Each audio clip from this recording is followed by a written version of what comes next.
Hundreds of pages of documents related to Jeffrey Epstein The financier? were unsealed late on Wednesday night, and we should absolutely start by saying that this is not a light topic at all, even though years of memes about his death or suicide and the people related to the case have numbed everyone's brains to the point where it is almost seen as a joke to be associated with this guy. Guilty. The crimes committed on Epstein's island and facilitated by Epstein and Ghislaine Maxwell are horrific, and while the names included do, in some cases, shed light on what appears to be an orchestrated trafficking network for rich and powerful people, some of the names included on the list are also just people who associated with the guy for what could be innocuous reasons. So we'll try to provide context to the more prominent names and also state the obvious out front. There shouldn't be a political bias when it comes to people who did commit crimes through Epstein. If Bill Clinton did something messed up, he's a piece of shit. Some of your faves may be implicated. It was Pelosi's daughter that Christine said that, right? Pelosi. If Donald Trump did something messed up, he's a piece of shit too. Though both of those names were already attached to Epstein for years. Yeah, that's the thing. Yeah, and that's This news, not a lot of news in this news. No, that seems to be the case with the majority of the names within these newly released documents. A majority of the names on the list were already known to have been associated with Epstein. This is just further confirmation of a relationship, business, legal, or otherwise, with him in some capacity. A lot of these are mentioned like offhand, or they're mentioned in questioning where the witnesses were like, were they there doing something? No. They're just mentioned as part of it. So there's also the jet, which so a lot of names on that jet list, but then you also have like rich people like loan their jets out to other people a lot. I guess that's a thing. I don't know. So that's another thing where people are like, oh, you rode on Epstein's jet. And it's like, yeah, that pretty damn sus. But also, I don't know how these people live their lives. Mm-hmm. I don't know if they were just borrowing a jet. I have no idea. And I was hoping we'd get a little more insight into questions like that. But alas. Yeah, at least, and we're talking specifically about the ones that were unsealed Wednesday night, because apparently more are going to be unsealed going forward. Oh, good. Yeah, so anyways. But yeah, in fact, the federal judge who ordered the documents to be unsealed did so because most of the information was already publicly available anyway. Also, if you've been on Twitter at all for the past few days, and specifically in the past 24 hours or so, chances are you've seen an absolutely massive amount of blatant disinformation with people who are not even on the list being called out for being associated, and people who are on the list being conveniently left out of the conversation entirely. Mm-hmm. Also, just a whole lot of porno ads on Twitter. Oh my God. In the last 24 hours. They opened the floodgates. Yeah, there was like an image specifically, I think it was on Fox News or Newsmax or one of them, where it was like a lineup of people who were named and specifically leaving out anyone that was a conservative or, Donald Trump or whatever. But yeah, that's what's going on. But the worst of it is people that are like doctoring documents to add people to it. Yeah, there's just straight up like fake ones. There was one that had like a bunch of NBA players or something. Yeah. It's, I don't know. So one of the names that is not on the list but has had a real nightmare of a week already, thanks to his name being associated with the list on a major sports program, was Jimmy Kimmel. Yeah. Despite the work of thousands of people spreading disinformation online, Kimmel is not associated with Epstein, nor does he appear on the list at all. Aaron Rodgers, we will see you in court. Well, not me, but he will. Yeah, he will. A guy I know. I don't actually know him. But many of the accusations are working in reverse in order to somehow prove claims that Aaron Rodgers made earlier this week on the Pat McAfee show, where he joked about Kimmel being on the list in retaliation for Kimmel making fun of Rodgers last year because he's a weird dude. So anyway, McAfee was forced to apologize to the late night host directly after Kimmel threatened legal action against Rodgers and McAfee, saying in a tweet earlier this week, "Dear asshole, for the record, I've not met, flown with, visited, or had any contact whatsoever with Epstein, nor will you find my name on any list other than clearly phony nonsense that soft-brained wackos like yourself can't seem to distinguish from reality. Your reckless words put my family in danger. Keep it up, and we will debate the facts further in court." Another thing, though, there are nearly 1,000 pages in these documents, the ones that were released on Wednesday. Details are going to keep coming out. More information will be analyzed. More documents are scheduled to be unsealed in the future, so keep that in mind. As for who is on this list, well, let's get started. And if something is written about them specifically within the context of the court cases, we will let you know. But again, Some of these are just names that were included in Epstein's files, and for legal purposes, that does not implicate them in any crimes unless otherwise noted. Yeah, we have a long list of names, and then we have like actual testimony from one of the victims that takes a few specific names and implicates them much more severely. Yeah, and in these documents as well, there's people who have been implicated in various ways previously, and these documents obviously are a new addition on top of certain things, but in some cases have a lot less information about those people than the other stuff that's already come out. It's very confusing, but we're not going to go through the entire list because A, it's extensive. Also, some of the people on it, we have no idea who they are. Some were employees of Epstein. Some were involved in court cases. And some of the people on the list are the actual victims' names and their family members' names, which obviously we're not going to include. But here are the names that we recognized or ones that have been pointed out for specific reasons. So, obviously, Prince Andrew, Alan Dershowitz, Jean-Luc Brunel, former President Bill Clinton, Cameron Diaz, Glenn Dubin, Marvin Minsky, magician David Copperfield, former Vice President Al Gore, former President Donald Trump, Ghislaine Maxwell, Stephen Hawking, Leonardo DiCaprio, Bruce Willis, Michael Jackson, George Lucas, former Israeli Prime Minister Ehud Barak, Matt Groening, Tom Pritzker, Kevin Spacey, Kate Blanchett, and Naomi Campbell, and just dozens and dozens more. Yeah. Some of those names appear in the documents once with no other context or indication of wrongdoing.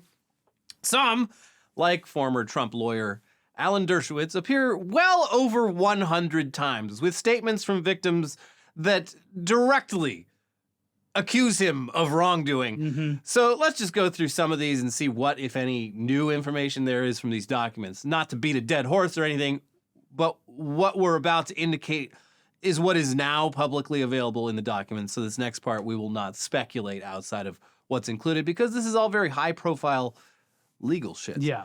Links to the full PDFs as well as articles with further analysis are linked in the description below. Yeah, a lot of the A-list Hollywood names on the list, specifically Kate Blanchett, Bruce Willis, Leonardo DiCaprio, Cameron Diaz, and so on, they were in the documents, but only referenced by witnesses in the case as people Epstein claimed to have been friends with or had talked with on the phone. That's got to be annoying. Yes, extremely. I can't even imagine. Oh my God. And this is just like, yeah, he said he's friends with all these Hollywood types, like so-and-so and so-and-so. Okay. And these are all like court transcripts where they're asking about it. God. Yeah, and this is with the witnesses claiming in court docs that they hadn't actually met or even seen these people in person. Naomi Campbell was apparently friends with Ghislaine and had a birthday party that one of the witnesses attended, but the witness just referred to Naomi Campbell as a rude bitch. Well, she has been known to be that way. That's the extent of that one. Kevin Spacey, despite his numerous other accusations, is only mentioned casually in the documents, and the witness had never met him in person. So you can see how these names can appear without any actual implication of wrongdoing. Though at this point, it's fair to say that even being associated with the guy is a huge mark against you personally. And yeah, this is like, there was a point. There was like an 8-year period of time where he had already like very publicly gotten in trouble for sex trafficking underage girls and had gotten a slap on the wrist, and people continued to hang out with him, come to dinner, go to the island, and at that point, you don't get a pass with that. Yeah, what are you doing? So regardless of whether or not they were ever even aware of Epstein's crimes, it depends on when this all took place or when they were talking with him. I don't know. It doesn't say so. Magician David Copperfield appears to have had at least an idea of what Jeffrey was up to, because in the documents, he apparently asked a witness if the witness was, quote, aware that girls were getting paid to find other girls. Yeah, very specific, David. Physicist Stephen Hawking, who was once seen as the smartest man on Earth, was mentioned in the docs, and it's definitely suspicious because they indicate that there was a reward for people associated with a victim to go against their claims. Like they were putting out a prize for people related to the witness to refute the claims against Stephen Hawking. As for pop star Michael Jackson, a witness did indicate that they'd met him in person at Epstein's house in Palm Beach, but that they didn't massage him. Michael Jackson and Kevin Spacey, it's like this isn't their thing. They had a different thing. Yeah. Mm-hmm. They had a different thing, an equally fucked up thing, but not the same thing. Donald Trump is mentioned a few times in the docs, despite his son claiming the opposite on Twitter for some reason. Yeah. This is already well known. Yeah, it's been known for years. He's been connected to Epstein since the beginning. He has been filmed and photographed with Epstein. Yeah, quoted, talking about him. He has numerous on-the-record quotes about Jeffrey Epstein. He likes him young. Jeff, what a great guy. And yeah, it was previously also listed on the flight logs. And in these new documents, the main thing that we could find was that Trump was good friends with Epstein, but didn't partake in sex. Former President Bill Clinton is, of course, mentioned, and within the documents is referenced by a witness as someone who, quote, likes them young, referring to girls. Bill Clinton being horny? What? Oh, yeah. His vice president, Al Gore, is referenced, but he comes out clean in these docs because a witness is asked directly if they ever even met Al Gore or saw him on the island at all, and the answers were no to both questions. The same goes for the former Israeli Prime Minister Ehud Barak. He's mentioned, but the witness does not recall meeting him, though it had been previously reported that the Prime Minister met with Epstein dozens of times and had been photographed going in and out of his residence. Which is... There's a whole backstory. There's a side story of this, so of him being a Mossad agent or something. Yeah, and I mean, we're never gonna fucking know, but that is one of the theories behind the whole Epstein thing that I think has some legs to it. Is that this was a global blackmail network for intelligence agencies to control specifically rich and powerful people, the Mossad and the CIA. Yeah. So meeting with Israel's prime minister multiple times, that would... It's a little suspicious. Maybe line up with that, but who the hell knows? Yeah, this is another example of these documents being additional info on top of what's already been released. And we should reiterate that all of our reporting today is specifically about what was contained in the newly unsealed documents.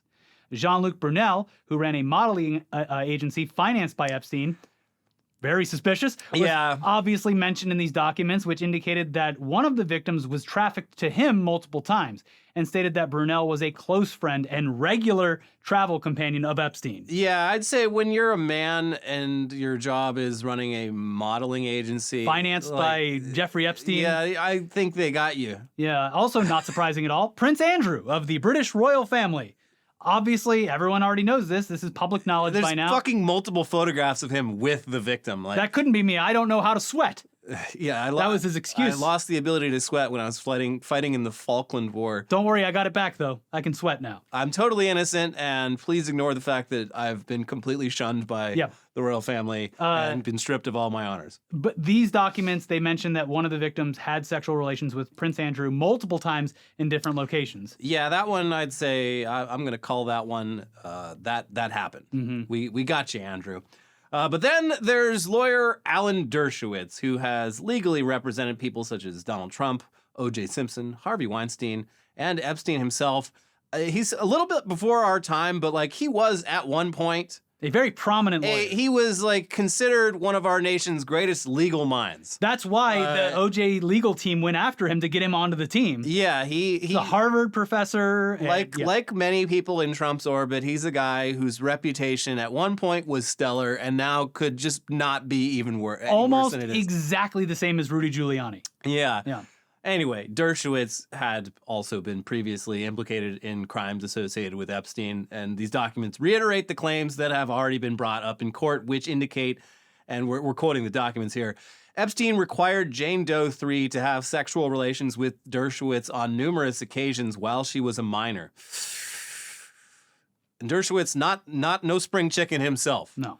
And while many of the people implicated in these latest documents simply shut the fuck up and did not release a statement at all, Alan Dershowitz, he did things a little bit differently and performed one of the most bizarre responses imaginable. Yeah, really encompasses just everything that's floating in the zeitgeist right now. Going on the news, going on TV, and basically saying that if you think what he was alleged to have done was that bad, then why haven't you condemned Hamas?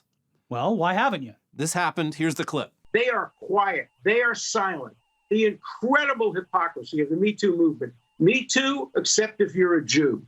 And I want to have a list of all the radical feminists who are pushing hard, and I understand that, to get all these names revealed. And I want to know how many of them have ever actually condemned Hamas for the rapes that we now know occurred and the murders that occurred? How many have been silent? Sir, we're not sure that that's the airtight defense that you think it is, but I'm not going to stop you. No, let him talk. Proceed, sir. Mm-hmm. But, okay, take a breath. Let's move on to some stories that are way less heavy than all of that.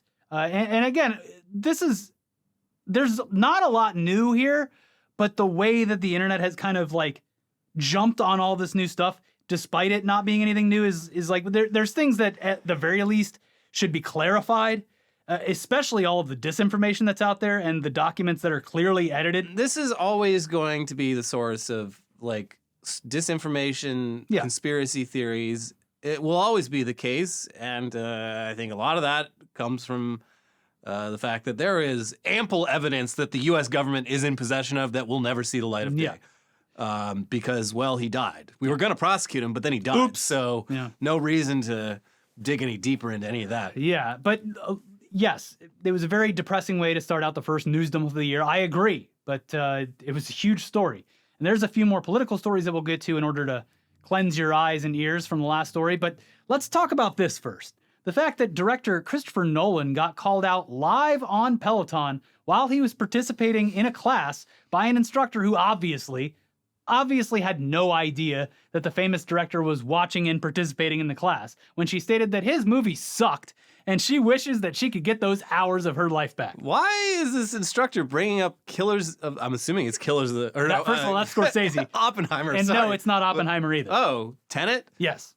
That's the one of his that I have not seen yet, and I've heard very mixed things about it. Yeah, the Peloton instructor has been marked safe because that's the one Christopher Nolan movie that no one seems to care about. Yeah, I mean, a few people really consider it a masterpiece, but I've heard it's not easy to watch. But he appears to have taken it in stride, and it is very funny that he's just working his ass off, and it's like, hey, by the way, you know what movie sucked? Yeah, it's taking strays. Yeah, anyways, yes, someone actually found the clip, but first, here's what happened per Variety. Nolan summed up his appreciation for film criticism by telling a story about how he was once using his Peloton for a workout class only to have the instructor pan one of his movies.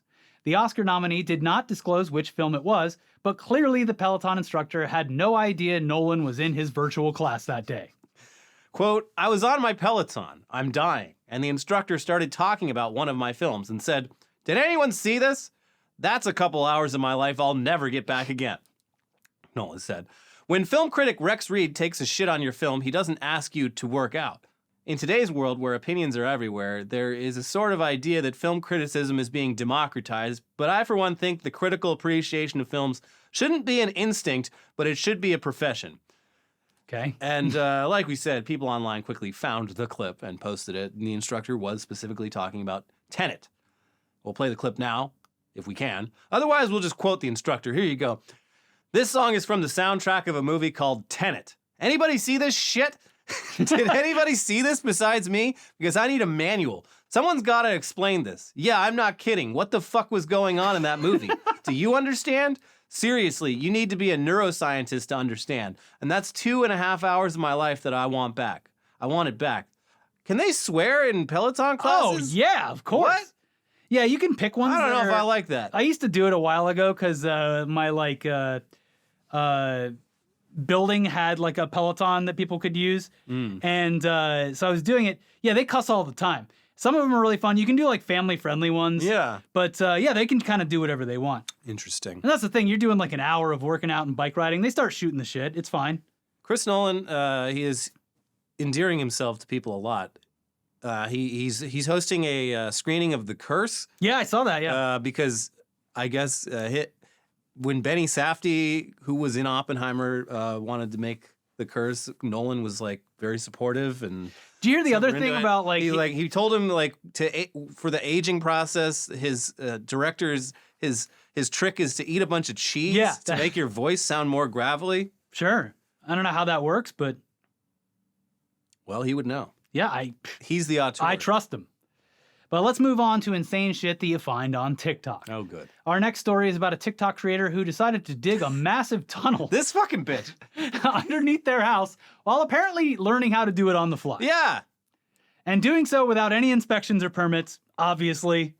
Because people probably would have been like, no, you can't dig a 20 to 30 foot underground cavern underneath your house. It's not only perilous for the house on top of it. Yeah. It all, depending on where you live, this could have implications for the surrounding area. Yeah.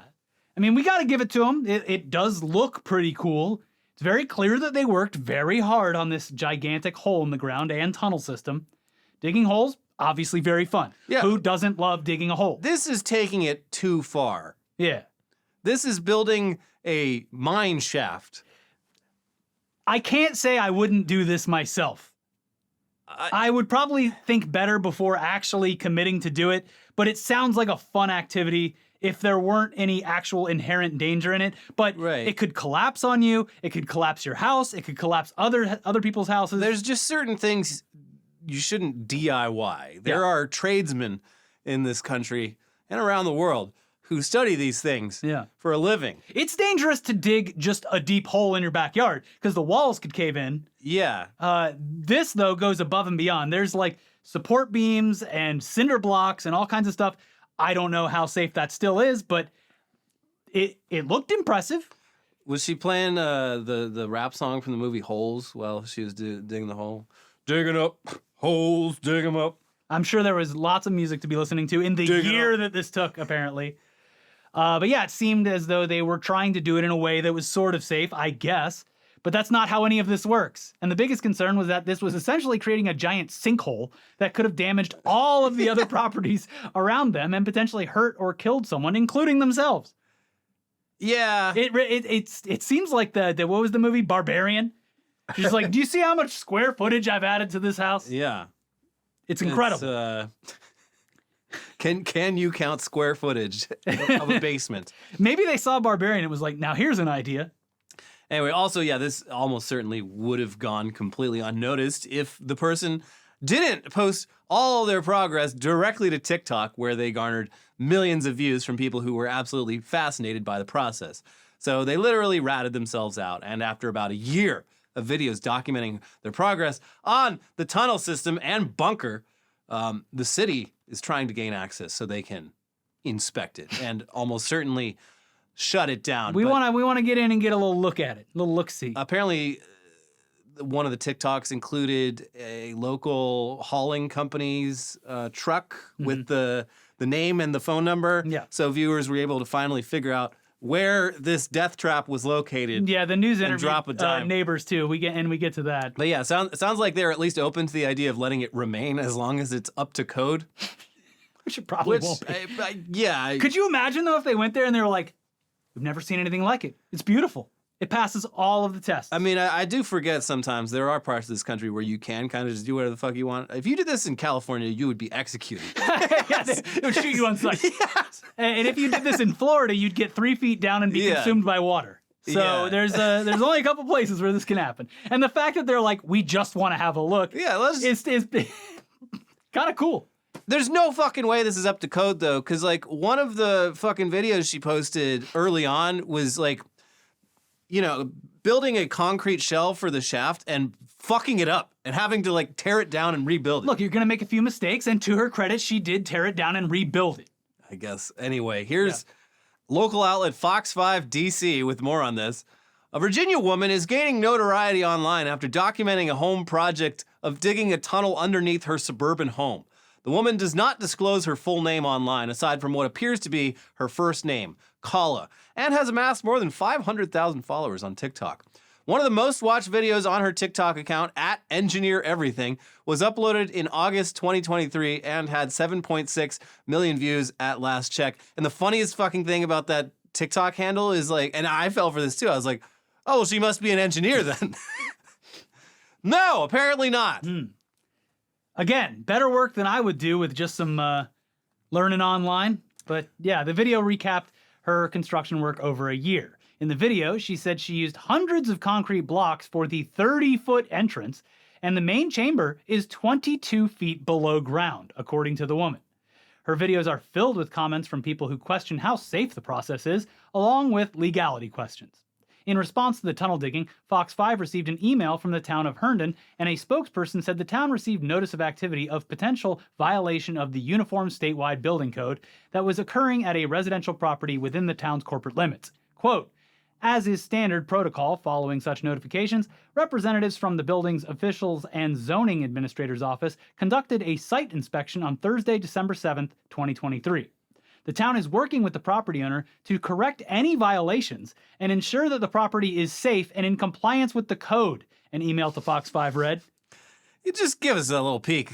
Look, okay, yeah, great job. Couple things, and we'll get those fixed, and then you can have your underground bunker, which I think is pretty cool. Also, she apparently consulted old FEMA manuals. FEMA has official guidelines for building bomb shelters and storm shelters, but the ones she was looking at were from Illinois or something, and that actually matters because different parts of the country have different ways that the ground works. This woman is a trailblazer.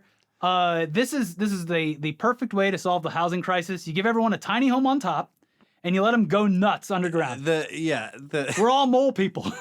They say verticality is how we solve this crisis. They didn't say which direction. Yeah, we're going down. It's actually so much more difficult to go down than go up, but fuck it. Sure. Yeah. It continues. One woman who lives near the home where the tunnel mining is happening said she recognized the home after seeing the videos on Reddit. She didn't realize it was right before her own home. It's kind of crazy, kind of funny, not gonna lie, but definitely I have some concerns with whatever she's doing, and the area around us is soil and whatnot. Just making sure she's not damaging the properties around, she said. Another man who asked Fox 5 not to identify him said he's noticed construction happening over the past few months.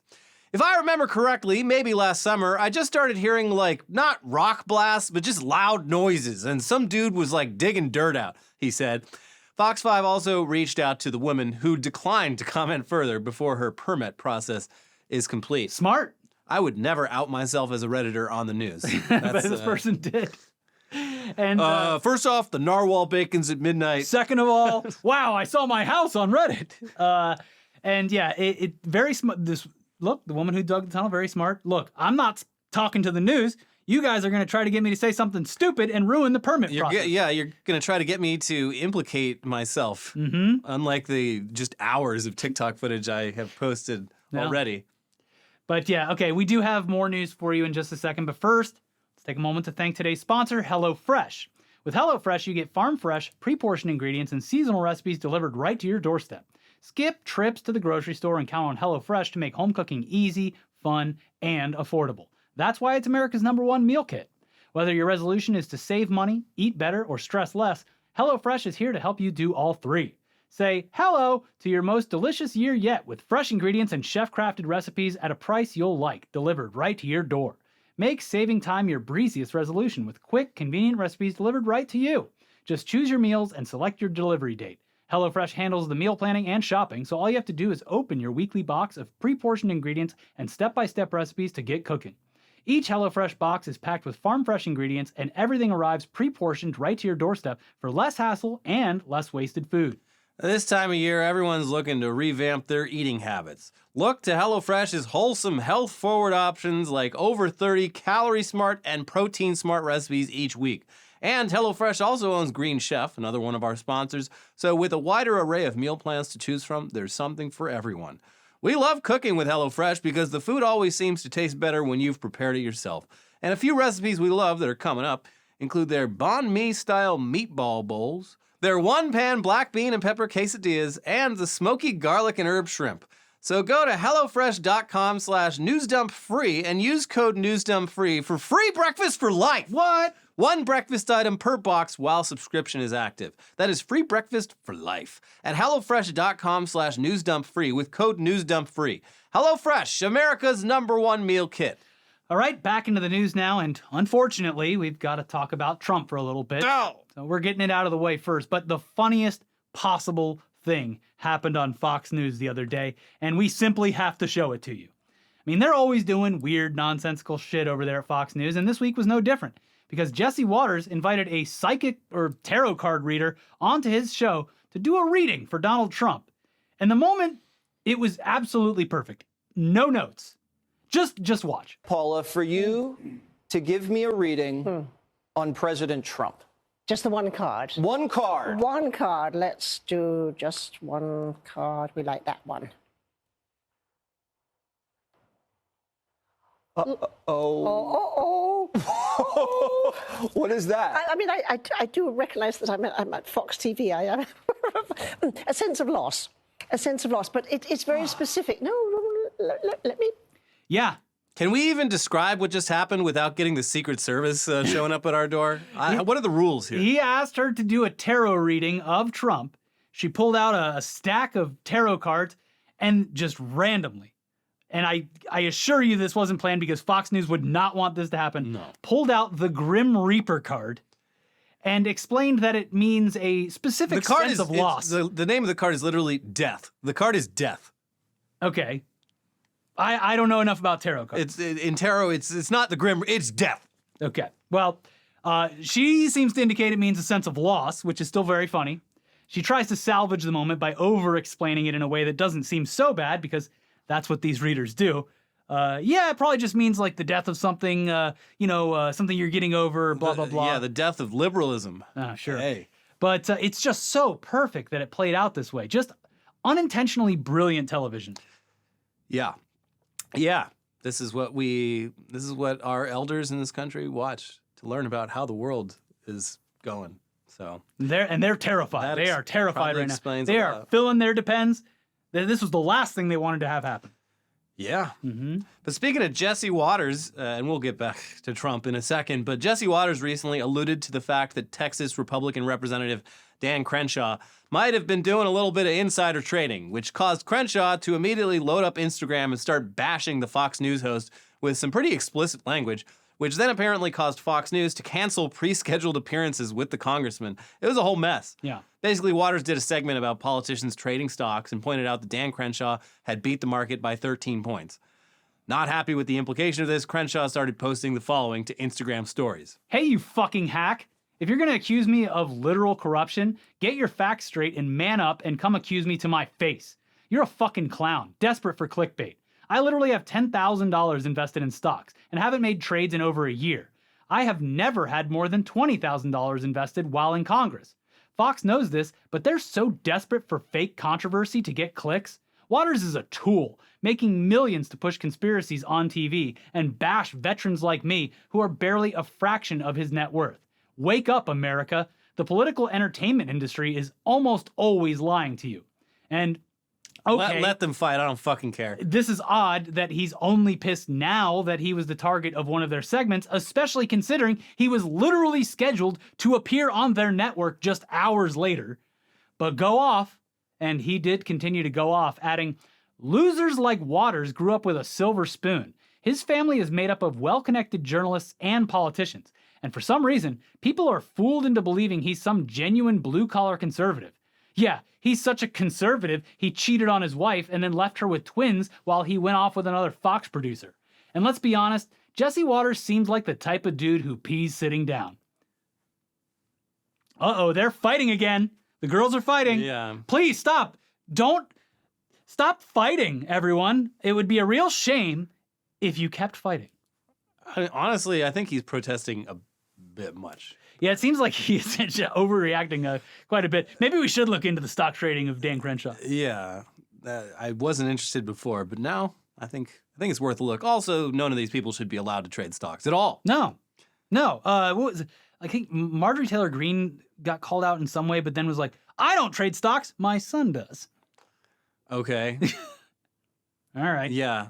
Anyway, back to Trump, because yet again, he has proven that every single thing he accuses someone else of doing, he is guilty of himself instead. And this week is no different because a recent report indicates that while Trump was in office, his businesses brought in millions of dollars from foreign nations. And it appears as though a majority of that money came from China.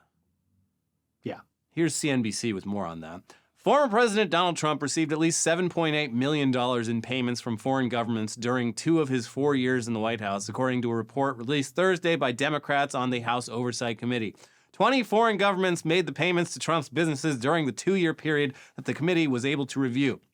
Representative Jamie Raskin, Democrat of Maryland, the ranking member of the House Oversight Committee, wrote in the report's foreword that the payments came from some of the world's most unsavory regimes, with China being the leading spender, paying more than $5.5 million to Trump-owned properties, according to the report.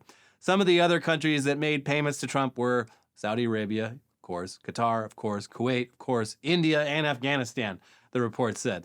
This is a limited window on a far broader universe of foreign government spending that took place, Raskin told reporters Thursday on Capitol Hill. Raskin said in the report that the information demonstrates that Trump violated the Constitution's Foreign Emoluments Clause, which he said prohibits the president from accepting money payments or gifts of any kind whatever from foreign governments and monarchs unless he obtains the consent of the Congress to do so. Yet Donald Trump, while holding the office of president, used his business entities to pocket millions of dollars from foreign states and royalty and never once went to Congress to seek its consent, Raskin wrote. Raskin said that the $7.8 million is almost certainly only a fraction of Trump's harvest of unlawful foreign state money, but this figure in itself is a scandal and a decisive spur to action. And yeah, seems bad. Surely this will be the end of Trump's political career once and for all. Like see old Donnie Trump will wriggle his way out of this one. Does so effortlessly. Yeah, so that's going to be the end, right? No. In fact, while we were filming this episode, the second and third place finalists in the GOP's presidential nominee race are currently hosting separate town halls.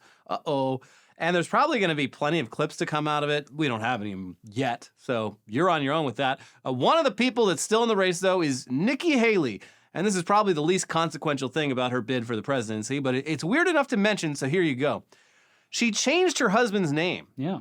Her husband was born as William, or Bill, and she changed his name to Michael. Girl boss Doesn't moment. sound like he had much of a choice. Nope. She just went ahead and did it. Yeah. Here's an excerpt And from... convinced all of her friends to do it too. I mean, this is kind of girl boss energy that this country needs. That's right. America doesn't know what it needs for itself. It needs Nikki Haley to come in And decide what it and needs. decide. But yeah, here it's from an excerpt from the 2012 book that she authored, as pointed out by Twitter user Andrew Prokop. You may be wondering how Bill became South Carolina First Gentleman Michael Haley. After we started dating, I looked at him one day and said, "What's your name?" "You know it's Bill," he said, puzzled. "You just don't look like a Bill. What's your whole name?" "William Michael." From that point on, I started calling him Michael, and all my friends did the same. When he transferred to Clemson his sophomore year, my friends became his friends, and before we knew it, he was universally known as Michael. Everyone who knew him before I did knows him as Bill, and everyone who met him after I did knows him as Michael. He looks like a Michael. Okay, well, let me get a look at this guy. No, that's a Bill. That man is a Bill. That's the most Bill I've ever seen in my life. Maybe when he was like 19, he looked like a Michael, but that's a fucking Bill. That's Bill. If I've ever seen a Bill, it's that. Still though, that's some serious girl boss shit. Yeah. Oh, and new cop clip dropped to start 2024. Oh, getting splashed? Last year we had the cop down the slide. Yeah. Move out of the way, 2023. The slide's still way better. This barely scratches the edge. 2024 is here though, and a cop just getting completely soaked by a wave of water. I love the split second where you can see the cop going, "Why?" Yeah, someone drives by and just completely hits this puddle on purpose to cover this cop in water. They laugh about it. It's a wonderful video, especially just he knows it's coming. Yeah. Why? Have you ever gotten splashed by a car before? Yeah, it's annoying. It's like so much worse than you even imagine. It's like, have you ever gone to like an amusement park that has the log flume ride, and you're like, how bad could this be? It's like it's fucking terrible. Yeah, it's so hot ruins out. Your day. I can't wait to get this water on me, and it feels like you've been hit by a truck. Yeah, I mean, luckily the only time this ever happened to me, I think I was wearing a raincoat, but it was like my pants and my shoes just getting filled with water. It's like, oh god damn it. Yeah. Anyways, cool video. But speaking of girl bosses, the girl bosses of the world are apparently obsessed with the Stanley Cup. This is something I've only learned recently. It's and this is not, to be clear, the NHL Stanley Cup. No. The Stanley Cup it's basically just a thermos with a straw and a handle. And apparently it can survive a car fire. Right. And I think that's at least the first time I heard of this going viral, was the fact that a car burned down and the Stanley Cup thing, thermos, whatever you want to call it. It's weird calling it the Stanley Cup. Yeah. Survived. It's not Lord Stanley's Cup. Yeah, and that became like a viral marketing moment. Like, yeah, look, it can survive a fire. Cool. All right, but are you really going to drink out of it after that? So we have to assume that that news story is, I guess, the reason that really drove this thing up in sales towards the end of the year. Also, No, that's also the holidays. Surviving the Fire. That's a commercial like, oh, I should go buy a Stanley Cup for myself. Yeah. Not 40. Apparently these women have like they're collecting them like fucking Beanie Babies. Yes, they are. It's crazy. But it would be, I mean, it's kind of like a little safe. Keep it in your car. You put all your valuables in it. It survives the fire. You open it up. Everything's It's the good. black box. That's Why don't they make the whole car out of the Stanley material? I want a Stanley car, god damn it. And it needs to be pink, Valentine's colors with Starbucks on the side. This is also a company that's been around for like over 100 years, and I'm sure like whoever's down at their fucking headquarters in like, I don't know, Des Moines, I'm just going to say Des Moines, is like, wow, what's happening here? Get China on the phone. We got to print out more of these cups. Yeah. So yes, the Stanley Company seized the moment by doing the same style of viral marketing that has been standard for a while now. I don't know if they're connected, but either way, they started marketing it to women by doing limited released colored versions of the cup that you can only get for a limited time in certain locations. And then Christmas, of course, sent people over the edge for these things. They were under the tree for everyone. But the obsession hasn't stopped there because things boiled over this week when a limited edition Valentine's Day version of the cup went on sale at Target, leading to videos popping up of people literally storming the displays and fighting over the cups in footage that harkens back to the Black Friday doorbusters of yesteryear. Yeah, this shit's wild. Like, Also crazy because I saw a couple posts of people that were just like, oh yeah, I just went on the Target website and did the order pickup. yeah. I just ordered it online and I just walked in and picked it up. But no, people were out in lawn chairs waiting at 3 a.m. Like, yeah. and getting in fights with people who were just trying to walk in and hey, shop. they must be pretty great cups. Maybe next time I'll be throwing bows trying to get it. Yeah. I have a Yeti. Yeah, same. I love my Yeti cup. It actually is. It's a good product to have. This is girl dinner. Yeti is boy dinner, I guess. Yes. But here's the Daily Dot with more.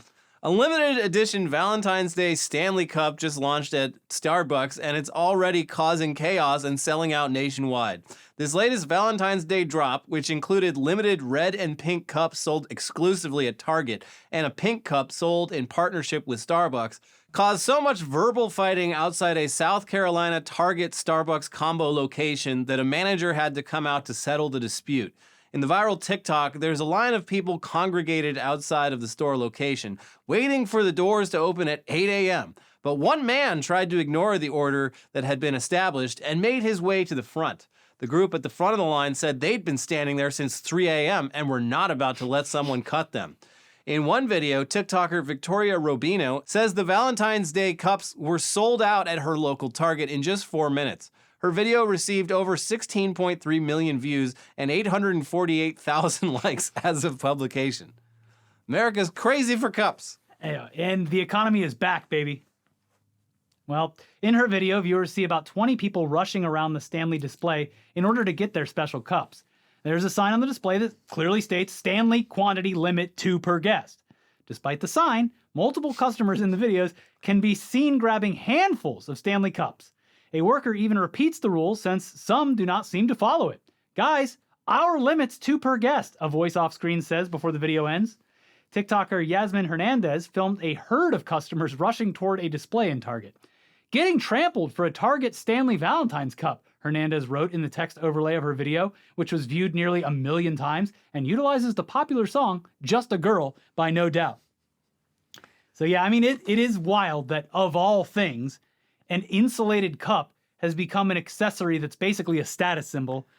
Even before this, some of the funnier videos and memes that I saw over the holiday break were like, there was like one guy dragging a giant trash can with like a pool noodle sticking out of it because the cups are so giant, especially he's like, got my Stanley Cup. Yeah, they are big cups. Mm-hmm. I'm happy that they're if they're drinking water. Does this have synergy with it's not water. I think this might have crossover with that other white women TikTok trend of them. They're getting really into their own waters, which are not waters. It's you fill your 32-ounce Stanley with like ice and a little bit of water, and then you get those fucking flavor pumps that they have, and you just fill it with like 2 Red Bulls, some lavender, a little bit of vanilla, and like they mix it up and like add a fucking pixie stick, and they're just like, yeah, I love my water. It's got to stay hydrated. These women are doing alchemy. Yeah. Yeah.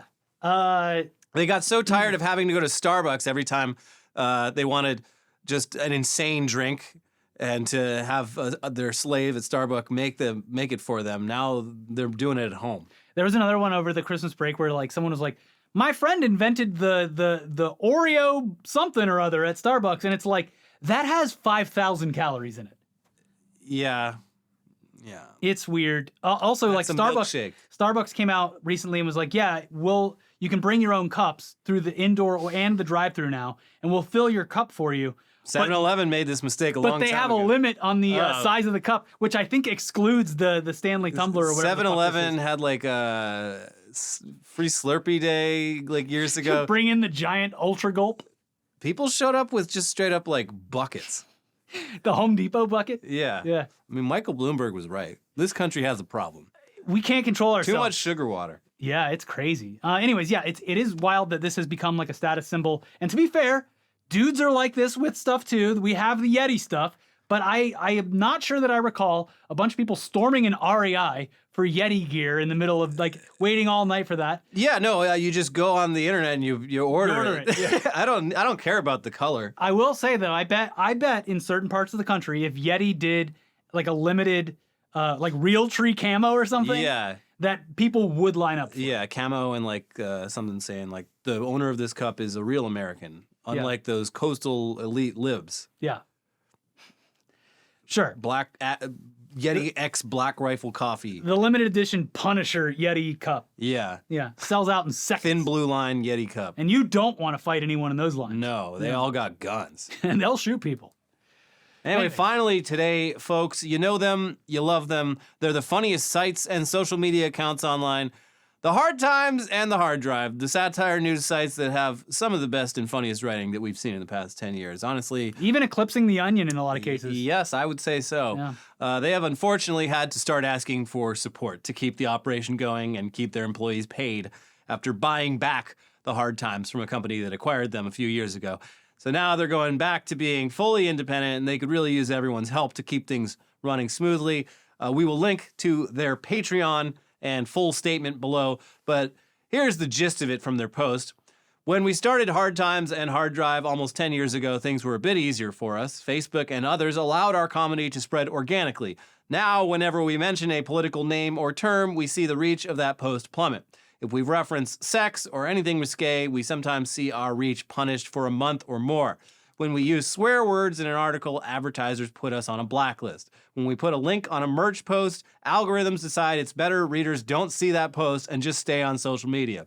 We don't want to complain, we just want to keep making jokes, but it's becoming harder and harder to keep the lights on in this new environment. Our sites can no longer survive without some help. We're completely owned and operated by our original founding team, which started as a punk zine almost a decade ago before also expanding to video games and nerd culture. And they go on to say that your support is what will help keep them afloat. So if you've enjoyed any of their stories or headlines from the past decade or so, please go support if you can. Links will be posted a few times down in the description below. Please go support them. As for us, and this is the end of the video, so just leave a like on the video, leave a comment, reply to a comment. You guys have been great. Speaking of content that is definitely not getting properly monetized, this video was about Jeffrey Epstein. So, probably not going to be. Yeah. Yeah. So if you could help us at least get some reach here. Yeah, we're all down in the content mines dealing with the same issues as everyone else. But just leave a like, comment on the video, go support Hard Times, and check out our most recent videos over here because one of them is just a recap of things that we missed during the break. The other one talks about topless streaming on Twitch, which is another thing that we fight the algorithm to get noticed on. But yes, check those out, leave a like, and we'll see you soon. Bye.